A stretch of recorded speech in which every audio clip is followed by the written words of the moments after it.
Okay, people joining this live stream, this is a tentacle of our neural network system relevant for the release of version 12.0. It is the net recurrent operator, a generalization of the net fold operator. And let's try to understand what on earth this is. Can you hear me okay? Yes. Okay. So to set the scene a little bit, should I do that quickly? Or yes, sure. So to set the scene a little bit, one of the things that's going to be happening in 12, which is, I think, super important for the framework, is net function. And that is a way of basically writing code that implements the network. Excuse me, have we reviewed net function? It's not for 12, so it's a post 12. Oh, I thought you said 12. Oh, I mean, sorry, I meant to say post 12. Okay. Yeah, and so this is going to use the compiler and things. Yeah, among other things. So what do you mean by among other things? What else is it using other than the compiler? Well, it's the problem it's solving is not really solved by the compiler. So I think the compiler is more a thing for custom layers, function layer, net function layer, for example, which is similar to net function, but it's net functions. It's more a way of building a network by symbolically running code, which is what modern frameworks. It's a move that almost all the modern frameworks are making towards. It's called defined by run rather than defined by constructing different layers and plugging them together laboriously. Okay, so explain this to me for a second. Hold on, just explain this to me for a second. So I don't understand. What this is just a repeat of netgraph, isn't it? It's an alternative, a superior alternative to netgraph. Yes. So kind of netgraph represents a static single assignment form of a program. And writing that program in static single assignment form is quite tedious and hard for humans to do. So net function is sort of the high level version of that. It's where why is it any different? It seems it's exactly the same information in it. It's a bunch of layers connected in a graph.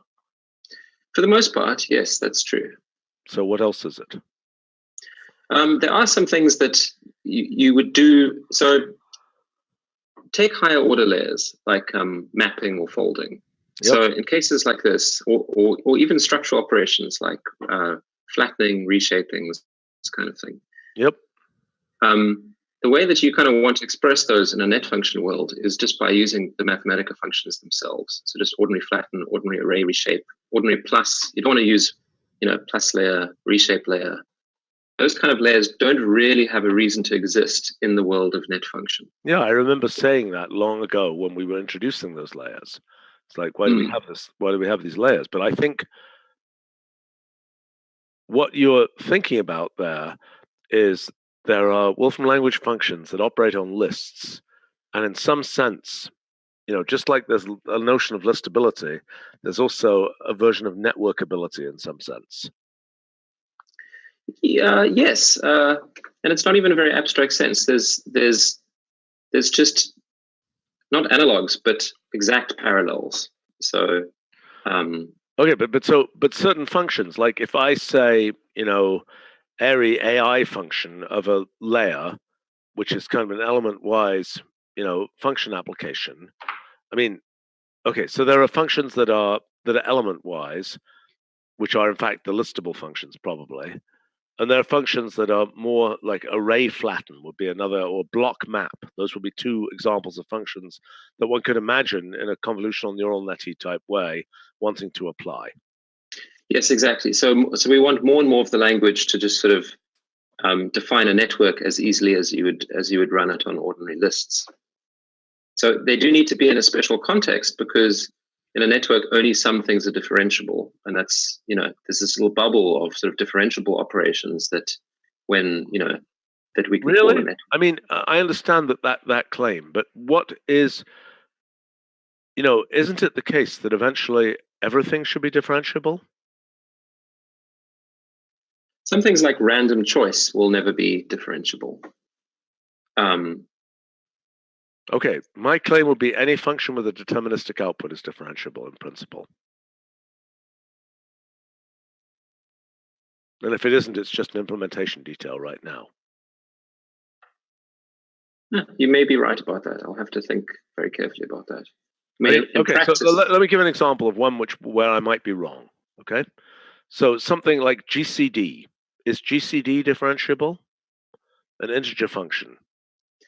Well, I mean, there's a sort of technicality here, which is that as long as it can be built out of primitives that are differentiable, then the entire thing is differentiable, even if it makes choices that are not themselves, smooth and sort of continuous choices.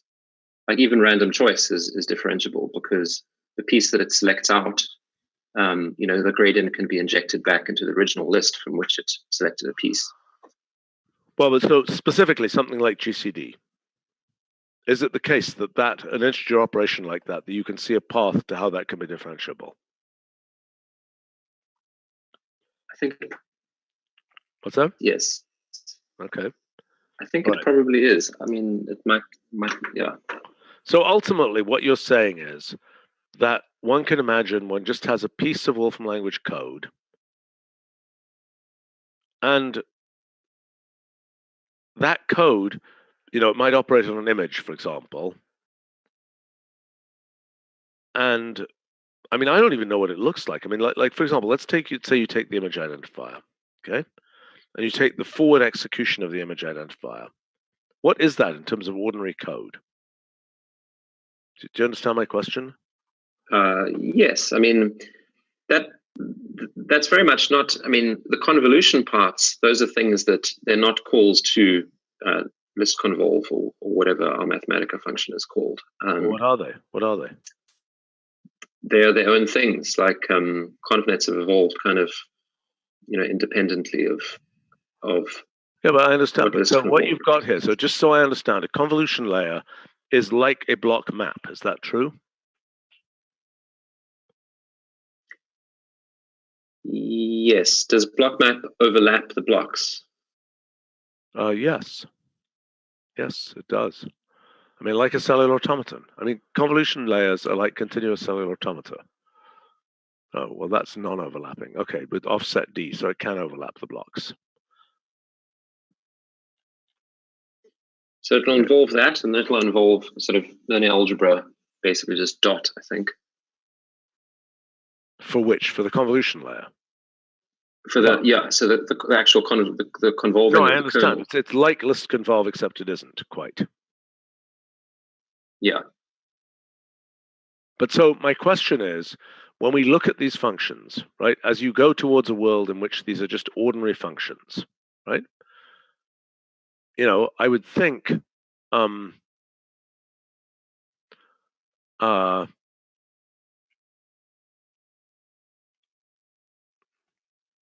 don't know even what this does, but let's say we have, let's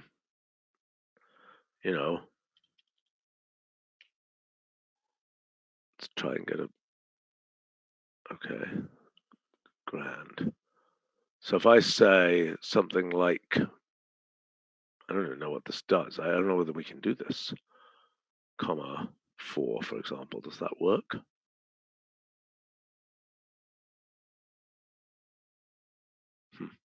Okay. I understand that statement there, but anyway. Well, okay, that didn't do what I expected. Okay. By the way, a question which I also would like to know the answer to. Are we automatic differentiation, autograd, or whatever it is? Are we using the MXNet layer, or are we intending to implement our own? That is a vast project that would be a sort of more company-wide thing because it would touch just large parts of the existing language, precisely because so much of our language is mathematical.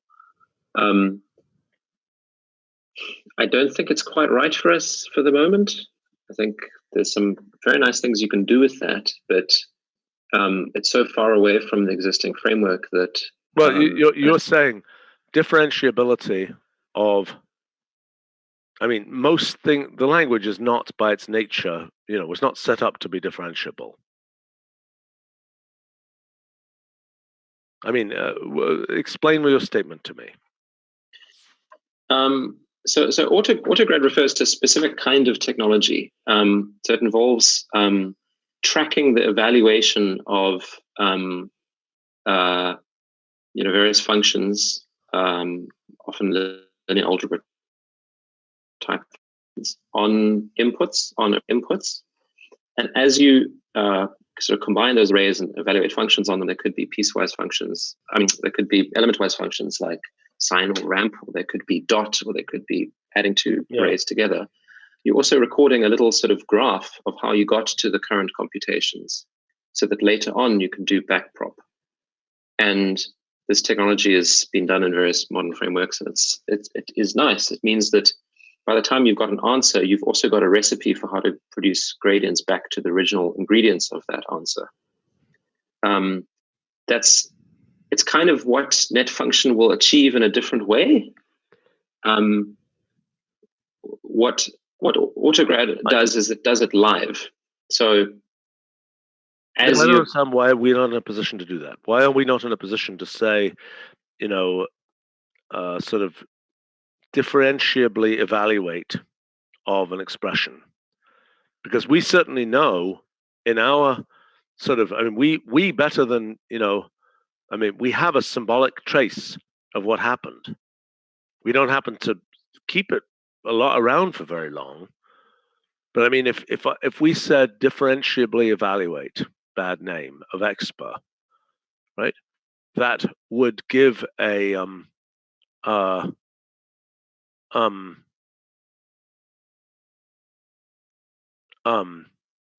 that gives the result and the essentially evaluation graph.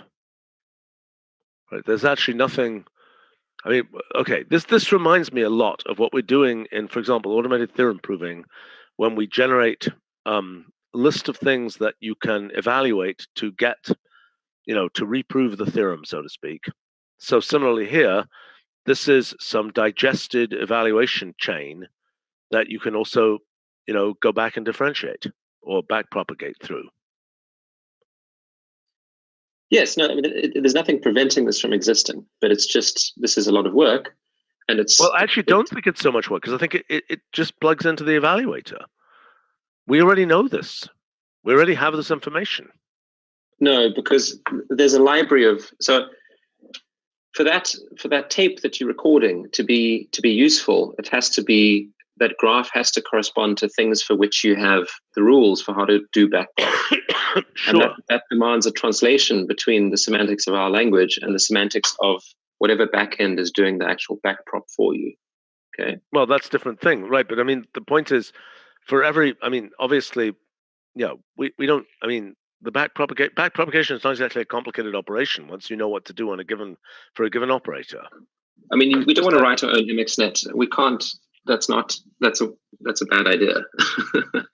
I mean, it does make sense for us to focus on the things that we can add value to and sort of rely on standard backends like. Yeah, I understand, but. Well, I'm not thrilled with what you're telling me here. I mean, basically, there's a right way to do it, which is not what we're doing. We're doing something which is halfway between what we're doing now and another way of doing it, is what you're basically saying. I mean, I guess, I would say this. I would say that net function has many of the, it's pretty similar to differentiably evaluate. I can articulate what the differences are. Yeah. And I don't think what we lose from what net function is very much, really. So, and in fact, net function can transparently be upgraded to the full differentiably evaluate that you imagine for the future. So it is a stepping stone that can become a bridge, so to speak. So long ago, Tally, when we were first talking about the way that neural net functionality would work, okay, maybe 4 or 5 years ago now, more than that perhaps,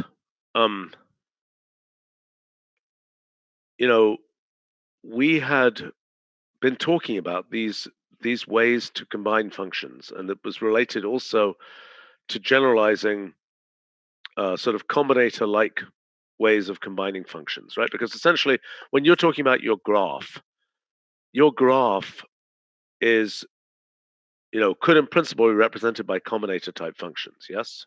Yes, I actually remember that conversation very well. We started designing various combinator forms of writing programs like this. Yes. So I think that's a dead end. And the reason is that people don't think like that. They think in terms of programs where you name variables that store results and then you use them in new computations. And you eventually compile that to something that looks like a net graph, but you don't handwrite, and it is literally SSA form. You don't write that SSA. No one does that. It's very tedious to do. And I think the number one thing is to get away from that and towards a thing that looks like natural code. Well, I'm sorry, you're saying they don't write what? SK combinator type stuff or what? They don't write SSA, so they don't write static single element. Okay. Which is basically register. It's where you've like allocated registers to store all the results, and you refer to previous registers. Horrible, but I mean, and that's what NetGraph currently is, and it's a very tedious and yeah, but okay, okay. Then there's imperative programming, then there's functional programming, right? Storing variables, giving names to things and storing them away is not the functional programming story. No, so but you do. What is the functional program? There's not much of a difference. Map is very common. I mean, that happens in TensorFlow, even if it's written in Python. I mean, Python can be very functional, and PyTorch certainly is, right? So you can have all the nice goodies from functional programming that you like map. The question is whether the core of the system is something that's all about naming variables, which is what we seem to have with all of our named layers and named ports and all that kind of thing, or whether it's more like functional programming, and whether, in fact, the types of networks that turn out to be useful are well represented using functional programming. I think that's a false dichotomy, and I'll explain why. The naming is not so much that you're changing variables in a mutable, the way that you like. Fair enough. The imperative style of programming. It's not really about that. It's just naming a temporary result so that you can use it in two places without going crazy. Like combinators give an alternative where you don't have to name anything, but they're just impossible to reason about because you can't read anything easily. It is funny. They'll be 100 years old next year. No, year after next. And really, it seems like nobody's understood them in 100 years. So maybe it's just not, humans aren't well, combinators aren't a good match for humans.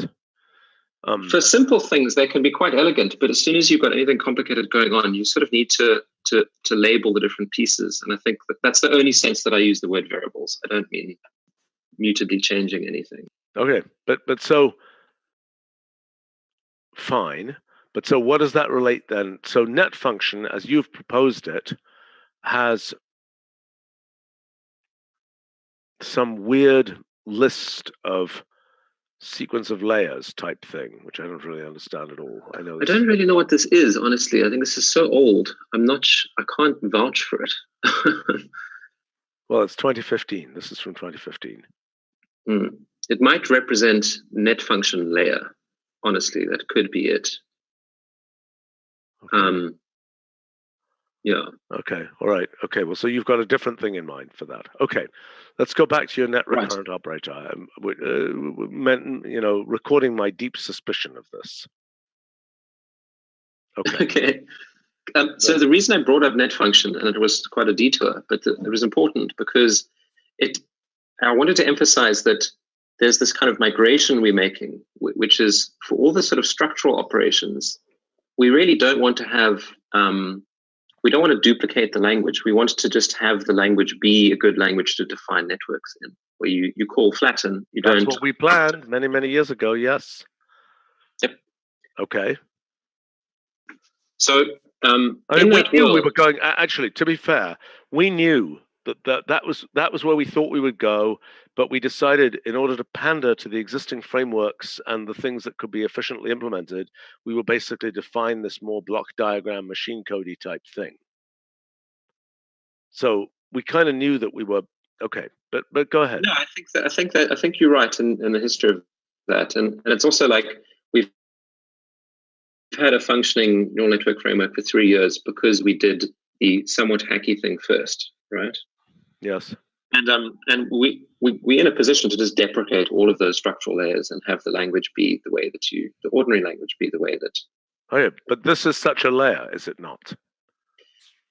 No, the operators are different. So let me explain that for a moment. If you think about net map operator, what I want you to imagine is on one hand what you do today, which is take a subnetwork and put it into net map operator, and then apply that to an input. And what you will do in the net function future, which is to just simply map. So net map operator is the pre-net function version of map.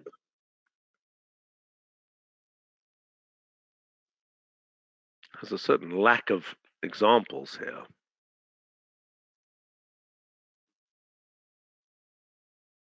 No, I'm sure we can add more. Always add more documentation. So with that point made, wait a minute, I'm not sure I fully understood that point. So net map operator represents a net in which net is mapped over a sequence of inputs to give a sequence of outputs. Okay, right. So this is just map. This is when we have net function, you would never bother to make a net map operator. You would simply just map whatever net is. It could be a subnetwork, it could just be flattened, right? It doesn't even have to be a network, it can be a function.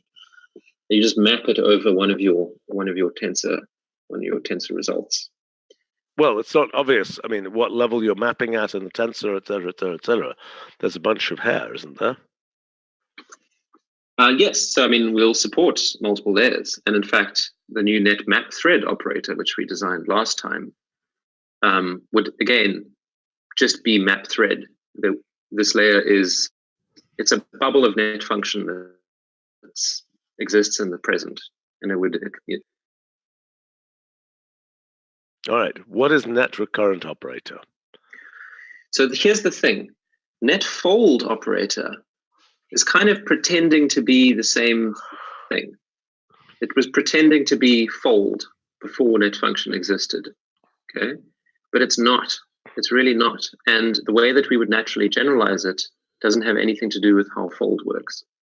And so that's why, I mean, we don't have to name it net recurrent operator, but I think that this is not net fold operator. We're not just going to add features to net fold operator, because there would be no way to express it inside net function as an ordinary language function. Like it's not fold. So that's today's puzzle: is what is this net recurrent operator? What is it the operator form of? I mean, you know what I mean? What is it the pre-net function form of that we will eventually? Yeah, well, what does it do? I don't know what it does. So what does it do? So it does what netfold does, and it does some more things too. The fact that you're naming this fold is just like super confusing. Yeah, this documentation is literally cloned from fold, so that should be called something else, recur or something. What is the difference? Okay, so what you have here, what do you mean by folded over its inputs? Which inputs? So it can take one sequence or multiple sequences. And if it takes multiple of them, it'll step over them in lockstep. Okay, that's one generalization. Another generalization is that some of its inputs don't have to be sequences, and they'll just be repeated. Those are the constants that I mentioned there. And the final generalization, which is actually less important than the others, is that not all of the outputs have to be returned as actual sequences. So that's a lot to unpack. I think the first thing to focus on is the feedbacks. So when you think about fold, what fold does is takes the output and feeds it back to the second argument of the core of the function. Yep. Right? This generalizes that to take any set of the outputs and feed them back to any input positions in some. Well, we've already got functions that do that. So fold pair, yes. Among others, right? So among other things, this is a generalization of fold pair to tuples.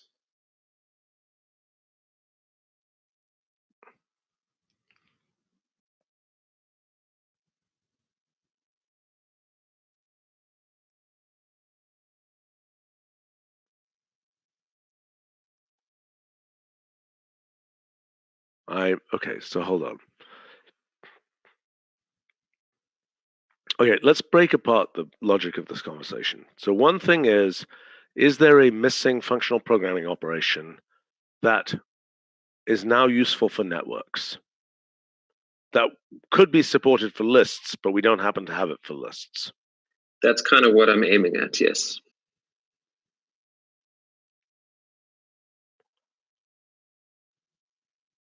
It doesn't have to mirror net recurrent operator very much at all. It just has to be some way of getting this functionality. Yeah, but I don't know what net recurrent operator does. So I mean, it's some kind of foldy-like thing that you've decided net fold operator isn't enough for. Why not? So one reason is that there are multiple of these recurrences potentially. So the second output's fed back to the second input, and the third output's fed back to the third input, and you return the first output, for example. Okay, right? But so hold on. Can you, okay, That's in principle, could you parameterize these behaviors in net fold operator so we don't introduce a new function, which is a new function that's going to get thrown away? We could. I mean, it seems to me if we're going to throw away both of them anyway, we might as well just change net fold operator and try to figure out the generalization of the functional programming thing, which we can then use when we don't have to have special net star operators, net star functions. Yeah. No, that's a fair point.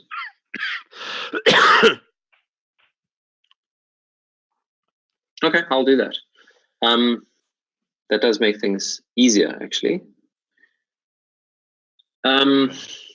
There's one thing to say though, which is that another difference is that fold operator does not. It's more fold list operator because it actually returns the sequence of states. So I'm just highlighting the challenge that we face here in trying to reconcile what the neural network world wants and what our existing functional language constructs do. This is a mess, Dali. I mean, look, in some amount of time, we will. My guess is that first point is it's not obvious to me. Okay, you know, whether the functions that have been primarily defined for lists. See, I would like to see a version of Lanette, for example, that is simply written in terms of our existing functions, right? Which you could certainly do. I mean, forget any of the. By the way, how do I get out the explicit net chain from Lanette? What do you mean by that? I mean, do you want the layers to say normal? I think that should work. So if I do this, okay, and then I say normal of this, I don't think that works. But I'm wrong. Okay. All right. So the challenge is to take that and write the operation that it performs with ordinary code, right? So softmax layer, for example, very simply, you know, I mean, that's just saying use the softmax function, which correct, you know, element-wise, right?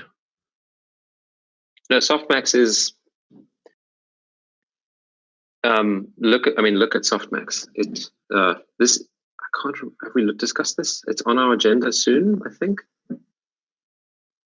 You probably haven't approved this, but maybe I mentioned it and we defer this to another time. But anyway, there is a meeting about this.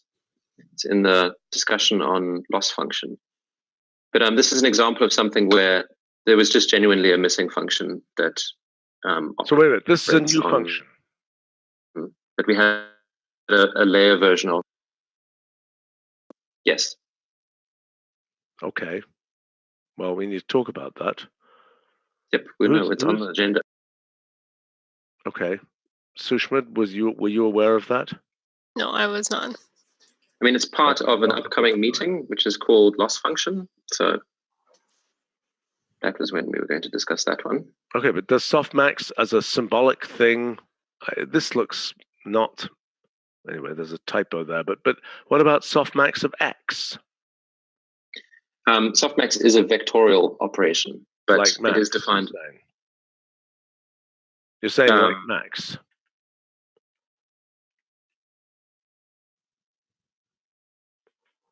That's pretty wild. Okay. Unclear to me what that's doing in terms of normalization. So softmax is just raise all of its components to, I mean, they exponentiated and then. Yeah. Okay. Listen, we need to talk about this function. Can we make sure it's first in the? I mean, it's yeah. We need to not mess this up. Yep. Okay. So, how would you write all of this? I mean, the linear layers are just linear algebra, right? Sure. Those guys are not the ones that you'd want. They should remain layers. So the things that should be pure functions are things that don't have any learnable parameters in them. Those are the things that are just ordinary programming. Yeah. Right? Okay. The things that have learnable parameters are the things that deserve to stay layers. So convolution. So the net is a bad example. In fact, because all of the nets that we were originally focusing on were mainly nets that didn't have the property that they were filled with these weightless structural layers. They were mostly convolutions and so on, or linear layers. Okay. And so that's why we didn't see as acutely like where this whole thing was going. So with more NLP, with attention-based nets, it becomes much more common that you're doing a lot more programming and a lot less using of these heavy layers with learned parameters in them, if that makes sense. Yeah. Okay. So I'd look at a good example would be something like a transformer net, which has got a lot of kind of piping and interconnection and sort of different stages, and not quite as many weights. Okay. All right. But anyway, this net recurrent operator thing. Oh, gosh. By the way, is this really even right? Doesn't this have the wrong number? Isn't it a fence post type thing? This is the wrong number of ins and outs if you pair them up like that. I don't follow what you mean. The number of things, if you've got an input, if you've got a first state and it feeds out an out, oh, maybe this is right, then it feeds into a single in. Yeah, but at the end, there's an out that comes out with no corresponding in. All the outs, I see what you're getting at. Remember, your net there can have any number of inputs and any number of outputs, right? Some of those inputs come from outside and they are mapped over. Some of those inputs are fed via recurrences and they're matched up to particular outputs. Yeah. You also emit the sequence of states for those outputs in addition to feeding them back. So there doesn't have to be a sort of one-to-one, there'll be one left over of inputs, and that's what you mapped over in the first place. That was the input sequence. Yeah. It's a question from the live stream about whether we could use TensorFlow. Yeah, in principle. I mean, particularly with this Onyx, format, I think it makes it much more things we're doing more transportable. Is that correct, Tally? Well, certainly one of the things with Onyx will make things more transportable. In terms of using a backend, we wouldn't want to go through Onyx to do that. One of the reasons we couldn't use TensorFlow, at least in the beginning, was that it was kind of a lot of it was implemented in Python, and we don't want to have yet another sort of dynamic language sitting in between Mathematica and the actual computations. But I think TensorFlow 2 might be better at that. I'll need to check up on that. Yeah, but anyway, and there's questions about Gluon, which I thought was an MXNet thing. Gluon is a Python sort of kind of high-level wrapper for MXNet. Okay. Okay. There's a question here about Yeah, the documentation pages would benefit from more simple, practical examples in applications of properties and relations. I'm sure that's true. Comment that there's no transformer nets in the documentation yet. Is that true? Transformers require all kinds of features we've been working hard at for version 12, and they are possible in 12, and we will have some nice language modeling transformer nets in the neural net repository, hopefully, simultaneous with the release of 12. Okay. All right. Okay. So, fine. One of the things that was very important for transformer nets was generalizing our attention layer quite considerably, and it's very powerful now. I was just working on that today, actually, and yeah, that makes it very nice to build transformer nets. It's very simple. So is this another thing we have to review? We've already reviewed this. I mean, we can always go look at it again if you want. Okay, let's go back to net recurrent operator. Okay. Okay, what are the changes that you're trying to do here relative to net fold operator? So we're generalizing the number of recurrences that can be beyond one. We're generalizing the number of inputs you can have beyond one. And we're also generalizing the number of outputs that can be beyond one. And some of the inputs can be constant, which is very important. Okay, so the creature eventually has 4 legs. So in this feedback, you are saying folded over each step. What the heck? I'm not understanding this. I mean, that list there is knitting together certain outputs and certain inputs, correct? Yes. I mean, a diagram would be worth 1,000 words, but don't have one of those yet.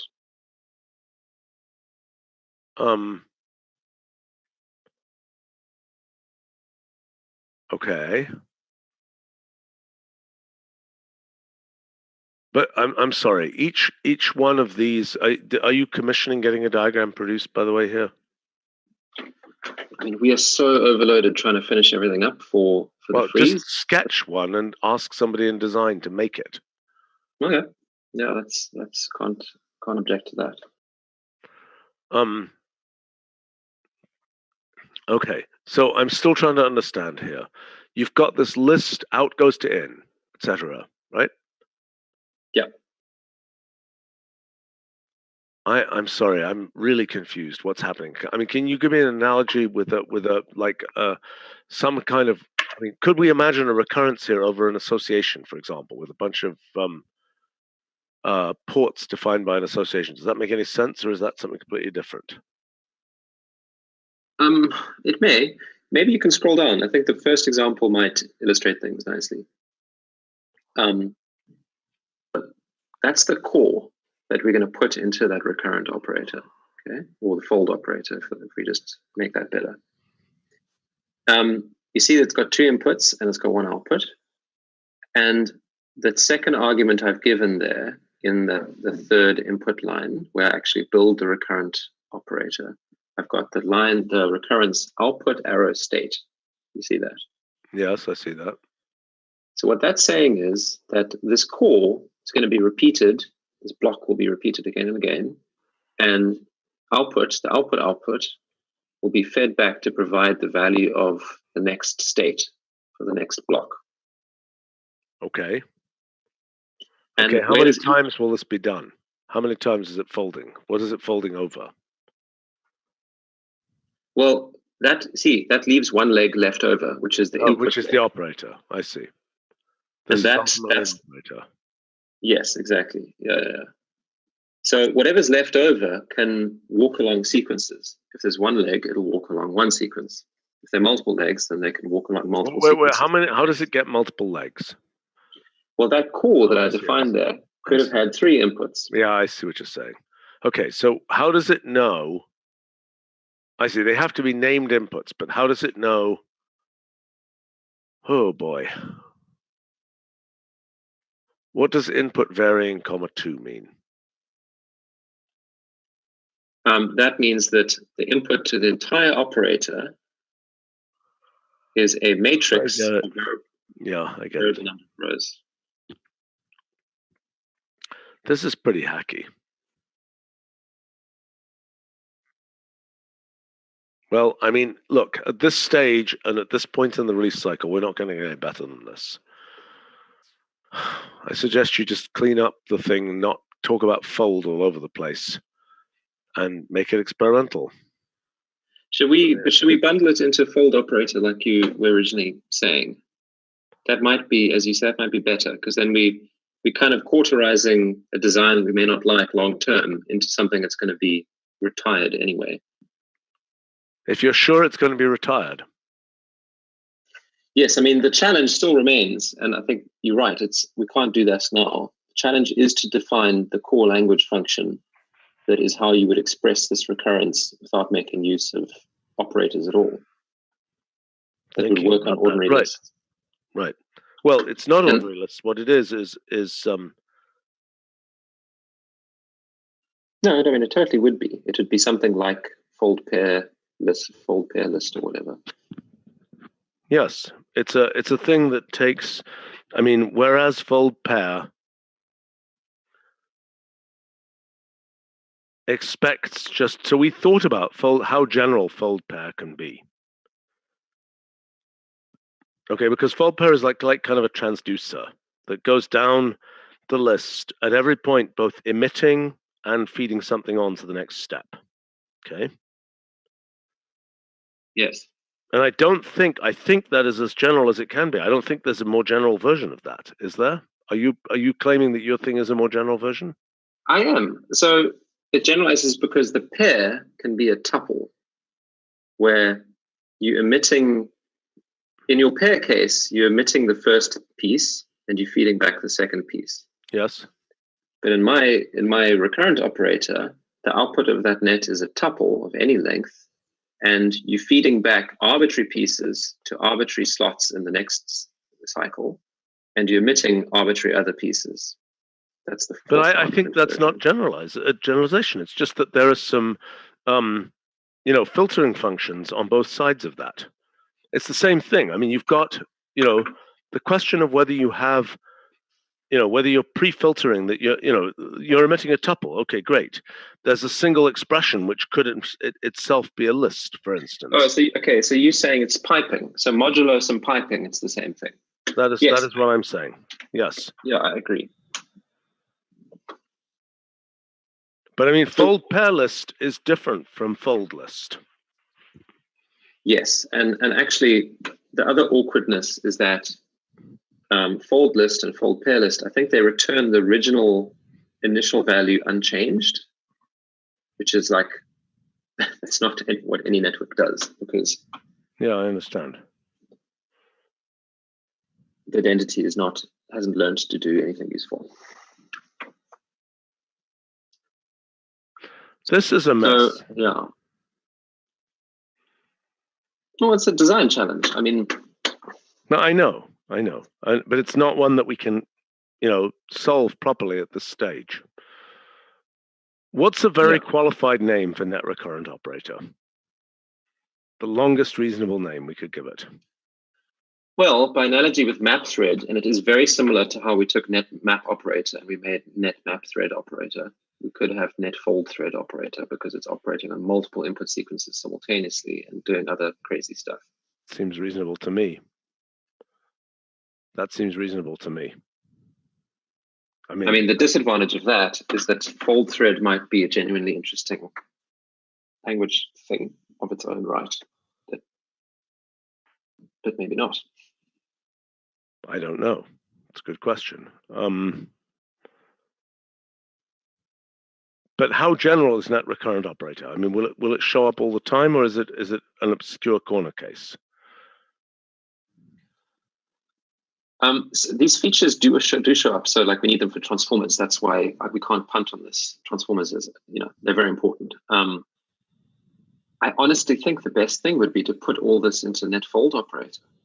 as you suggested originally. Yeah. All right. Fine. Try and do it. We've got some questions here. Is Onyx going to be an export format? Yes, the answer is yes, right? Not for 12, no. But soon. Soon. I mean, we've got these whatever they're called, proto-buff things, protocol buffers.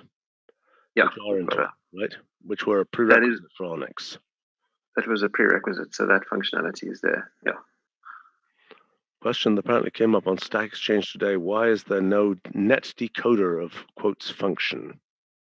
There is actually. That's been added for 12. Oh, it's been added for 12. Okay.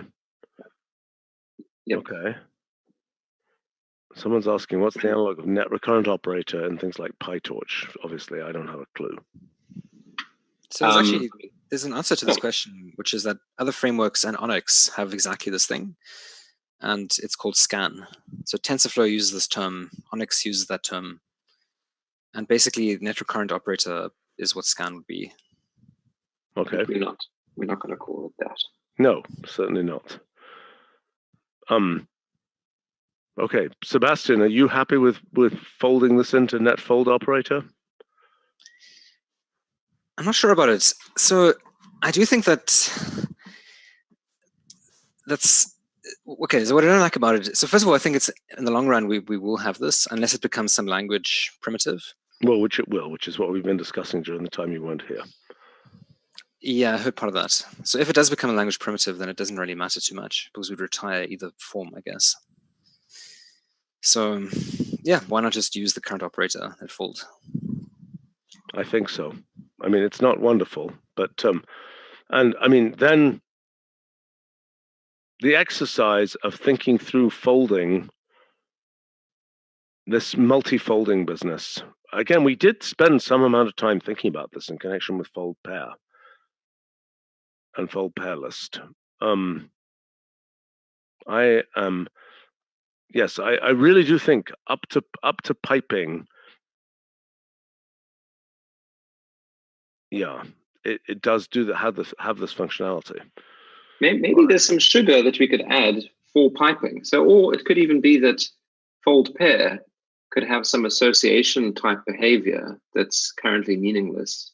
Yes, I was thinking of something like that, right? Where the piping can come in. Yes.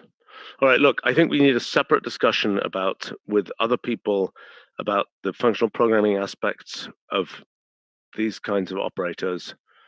But for now, let's kind of hack it into net fold operator. Okay, cool. All right. Anything else we need here? Nope. No. What on earth is this? Oh. Great. All right. How is the rest of the neural net stuff coming together for the 12.0? I don't think Friday is a realistic. Oh, for goodness sake! Well, I'm sorry, but it has to be. So what's the problem? There's just too many balls in the air that aren't going to all land by Friday. But I think another week will be enough. But also, I know it's not probably the right conversation. No, it's not going to happen. I mean, actually, it's beyond Friday. You're going to get until Monday evening.